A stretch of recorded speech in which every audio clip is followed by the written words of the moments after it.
Maintenant qu'on a fait ça, on va créer la classe Entity. Alors si vous voulez, on peut fermer ce qu'il y a ici pour ne pas être troublé, hein. Voilà, donc vous pouvez cliquer sur la croix. Et là, vous venez sur Entity. Alors attention, dans le dossier Main, vous cliquez sur Entity, ici. Bouton droit sur Entity, et vous faites New Java File Class.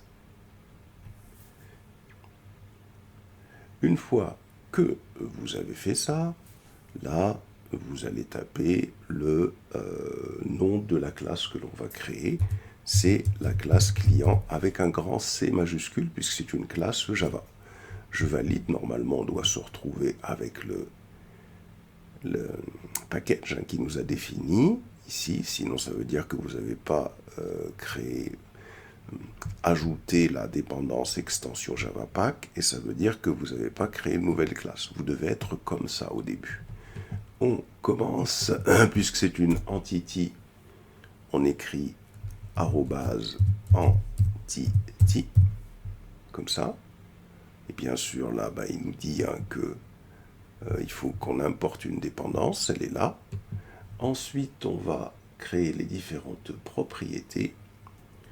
Private, un espace long, un espace, on va l'appeler ID client. Point virgule. Voilà. Première propriété, l'ID client. Deuxième propriété, private, string, nom, point virgule. Troisième propriété, private, string, prénom, point virgule. Quatrième propriété, ça va être l'email. Donc private, string, email, point virgule. Autre propriété, ça va être le téléphone. Private, string, téléphone, point virgule. Et la dernière propriété, ça va être l'adresse. Private, string, adresse, point virgule. Une fois qu'on a fait ça, on va utiliser un certain nombre d'annotations. Première annotation, une annotation @table pour définir le nom de la table qui va mapper cette classe dans la base de données. Name est égal à entre guillemets client. Voilà, je ferme les guillemets. Et la propriété table, il faut la définir. Quick fix, import table. Voilà. Si le rouge ne s'enlève pas, peut-être qu'on a fait le mauvais import. Non, il suffit de supprimer cet import et de réimporter. Il faut vous assurer que vous avez les mêmes imports que moi ici. Ensuite, on va faire un arrobase data. Ça va permettre d'éviter les getters et setters. Et on importe la notation data qui va être importée ici de Lombok. Arrobase no ARGS constructeur. Ça va permettre, alors vous voyez que la notation est importée ici, ça permet de pouvoir créer le constructeur sans argument, sans qu'on le fasse explicitement. Arrobase, ensuite all ARGS constructeur, ça permet de pouvoir créer un constructeur avec tous les arguments. Il va être défini automatiquement. Donc là, ça importe également cette dépendance-là. Ici, on valide. On doit également avoir @builder. C'est ça qui nous permettra de construire des objets. Alors attention, import un builder. Voilà, ici Lombok. Voilà, ça va nous permettre de construire des objets de type client quand on en aura besoin, en particulier pour les tests. Donc, à l'issue de cette première partie, vous devez avoir tous ces imports et vous devez avoir défini toutes ces annotations qui vont nous faciliter la vie. Ensuite, on va continuer. Première des choses, il faut définir la propriété qui correspondra à l'ID dans la base de données. Donc on vient ici, on appuie sur la touche entrée et là on écrit @id. On clique dessus et ça nous permet de pouvoir... alors d'abord, il faut bien s'assurer également qu'il a importé, hein, vous voyez la notation, ça nous permet d'indiquer que ID client sera l'identifiant de la base de données. On va faire un arrobase generated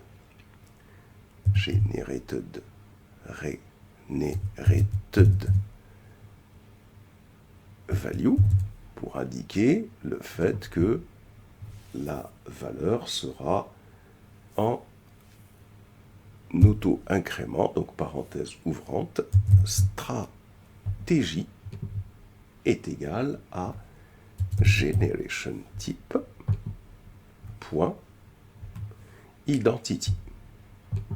Voilà, donc ça permet d'avoir, si vous voulez, ici, le fait que on va avoir notre idée qui sera générée dans la base de données, hein, automatiquement.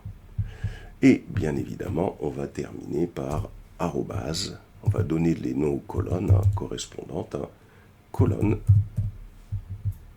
comme ça. On ouvre une parenthèse et on écrit name est égal à, entre guillemets, ID client. Ensuite, je peux récupérer cette ligne-là et je vais la mettre comme annotation au-dessus de nom pour pouvoir nommer le champ nom. Alors, je vais écrire, donc je vais le nommer nom, entre guillemets, et puis je vais demander à ce qu'il soit non nul. Hein. Donc, je vais faire une virgule, c'est-à-dire qu'il y ait toujours un nom qui soit saisi. Hein. Nullable. Attention. C'est nullable. Hein. Nullable. Ah, j'ai oublié le guillemet, attention ici. Hein. Du mal avec ne touche pas de là. Nullable est égal à false. Pour dire que je ne peux pas avoir de valeur nulle pour ce champ-là. Je fais la même chose pour le prénom ici. Je fais la même chose pour l'email ici. Je fais la même chose pour le téléphone ici.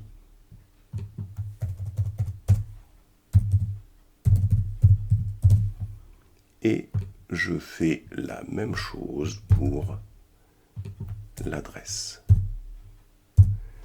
Voilà.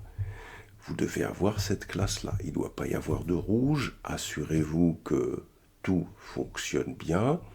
Si on a du rouge quelque part, peut-être qu'on n'a pas importé le bon import. Peut-être qu'on n'a pas fait le bon import. Donc, prenez le temps d'observer cette classe que vous voyez ici, arrêtez la vidéo et contrôlez vos erreurs. Vous prenez le temps de le faire. Voilà. Une fois que ça c'est fait, on va se rendre ici. Alors pour cette fois-ci, donc ce qu'on va faire, on va faire un CTRL-C à ce niveau-là. CTRL-C, vous voyez, pour arrêter le serveur, on fait un clear ici. On fait un clear à ce niveau-là. On s'assure qu'on n'a pas d'autre terminal qui est ouvert. Et là, on va aller directement faire un ./mvnw clean package. On valide. Voilà, donc pour pouvoir recommencer le travail. Voilà, c'est-à-dire que normalement, à l'issue de ça, ça devrait être fonctionnel. Mais là, il me dit que j'ai une erreur. Alors, quelle est l'erreur que j'ai? Vous voyez, on monte, il dit colonne téléphone is duplicated. Moi, c'est ce que j'ai ici. Donc, moi, vous voyez, j'ai une erreur. Téléphone, alors qu'il fallait mettre adresse ici. Vous voyez, hop, j'ai oublié, adresse. Et c'est intéressant de voir des erreurs. Et là, on re-sauvegarde. Hop, on fait un clear. Ici, et on rappelle la commande ./mvnw clean package. On valide. Voilà, on attend qu'il refasse tout le travail. On prend son temps. Il n'est pas pressé. Hein, donc là, voilà. On attend. Si ça marche, c'est bon. S'il y a une erreur, bah, il faut aller rechercher l'erreur et aller voir la raison pour laquelle. Maintenant, on va exécuter pour voir s'il crée bien la table en mémoire. Donc, pour ça, on rappelle la commande java-jar target /GES. J'appuie sur la touche de tabulation et je valide. Voilà, là normalement, il devrait me réexécuter le code. On revient ici et on peut rafraîchir la console. Ici, on la rafraîchit. Normalement, il faut s'assurer qu'on a bien sûr les bonnes données ici. Si vous avez tout sauvegardé, vous cliquez sur Connect et vous devriez avoir votre table client qui est ici. Donc, il faut bien vous assurer qu'elle a été créée correctement. Voilà donc pour cette partie-là.